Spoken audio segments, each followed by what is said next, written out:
questão aqui, ó, uma questão que é muito polêmica também, a questão dos imóveis, né? As pessoas me questionam muitas vezes sobre imóveis e o que eu tenho para falar sobre imóveis é o seguinte: se você pensa em adquirir um imóvel para moradia como forma de investimento, talvez você não esteja fazendo uma boa coisa. Talvez essa não seja uma boa opção financeira. Por quê? Porque é o seguinte, ó, quando você compra um imóvel para investimento, para moradia, você não vai poder contar com a receita de aluguel, porque você está morando naquele imóvel, naquela casa ou naquele apartamento, tá certo? Então você não tem essa receita. Aí as pessoas falam assim: ah, Thiago, mas eu comprei uma casa por 100 mil e 10 anos depois eu vendi por 200 mil. Então eu tive 100% de retorno no meu investimento. Não é uma coisa boa? Não. Talvez não. Provavelmente não. Por que eu falo isso? Porque assim, olha, será que foi 100% mesmo?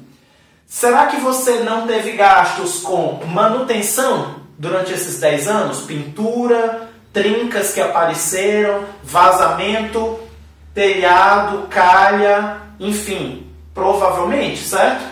Será que você, no momento de comprar, não precisou gastar com despachante, pagar ITBI, impostos, taxas, pagar imposto de renda sobre o ganho de capital? Você comprou por 100, vendeu por 200, tem que pagar imposto de renda sobre a diferença? Corretor ou imobiliária para intermediar essa compra e venda? Custas cartoriais, né, de registro da matrícula, da escritura, tudo isso tem custo para ser confeccionado. A inflação do período, você descontou a inflação do período de 10 anos? IPTU que você paga anualmente. Então, depois que você... E muitos desses itens aqui vão incidir duas vezes, na compra e na venda, tá certo? Então, depois que você desconta tudo isso aqui, considerando que você não teve o retorno do aluguel durante esse período, talvez não valha a pena, tá? Já quando você investe em imóveis com outras finalidades que não a de moradia, aí começa a se tornar um pouco mais interessante. Por exemplo, tem 3 opções aqui. A primeira, arbitragem. O que é arbitragem? Quando você compra alguma coisa mais barato e vende por um valor mais elevado. Então você compra um imóvel por 50 e vende por 100, pensando isso como forma de negócio. Você não comprou para morar, você comprou para vender. Já comprou hoje porque encontrou um preço baixo, imediatamente já anunciou para vender mais caro. Segunda opção, a construção. Então você compra o terreno, constrói e vende. Também tem uma margem interessante, apesar do prazo desses 2 primeiras opções aqui, o prazo ser indeterminado. Aliás, em todas, né? Quando se fala em imóvel, está envolvendo muito dinheiro, não tem como a gente determinar o prazo de retorno.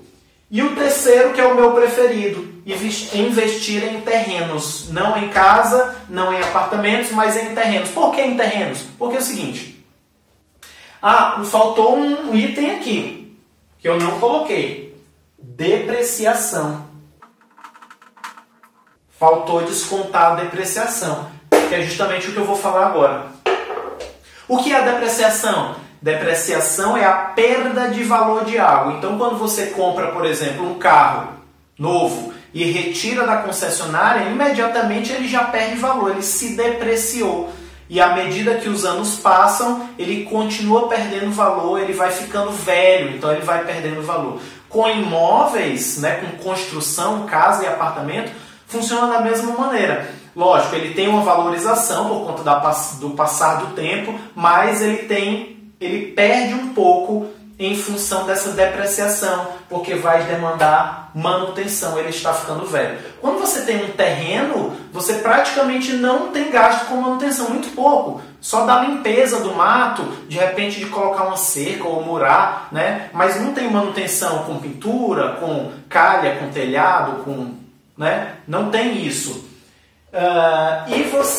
O terreno não incorre depreciação. A depreciação não está presente no terreno. Por quê? Porque não tem construção, né? E um terreno ele tem um valor de mercado proporcionalmente inferior ao de um imóvel construído, né? Porque não tem a estrutura construída lá, então ele é proporcionalmente mais barato. Ele é mais fácil de vender, porque a pessoa que quer uma casa própria, é muito mais fácil para ela comprar um terreno, é muito mais agradável a ideia, talvez, né, na maioria dos casos, dela comprar um terreno e construir a casa dos sonhos dela, do jeito que ela quer, com a quantidade de quartos que ela quer, com suíte, sem suíte, com garagem, com 3 vagas, com 2 vagas, com piscina. Então ela consegue fazer da maneira que ela acha melhor, tá certo?